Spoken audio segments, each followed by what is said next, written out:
Alafu na wewe unasema yani masingo mother, mimi siwezi. Kama kuna watu ni majasiri tunapaswa kuwapongeza, ni hawa ambao walipoachiwa mzigo wakaulea, wakakaa nao.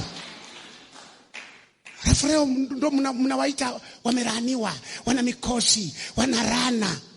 Hawa waliotoa mimba ndio waliobarikiwa. Wakuraumiwa ni wanaume. Juzi hapo nimesema, na mambo yako mtandaoni hapo, nimesema wanaume ndio wakati mwingine tuna dhambi nyeusi.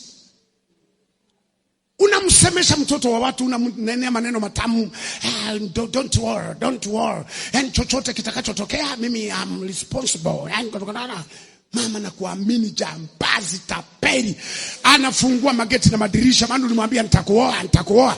Unamtandika mimba, unaanza kusema maraya wewe usinisumbue, ukatafuta uliyezaa naye. Alafu katoto kanazaliwa copyright kama wewe. Haina shida, duniani wawili. Unakataa watoto wako. Alafu tunakaa hapa na wewe unafanya maombi, baba yupi, wakati wewe wako umewakataa. Wanaume, kama kuna mahali ulilikoroga,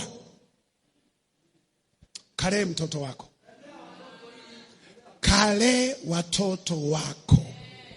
Tumia njia yoyote, mtoto asome, mtoto apate haki. Najua unachoogopa ni yako kabibi unakokaa nako.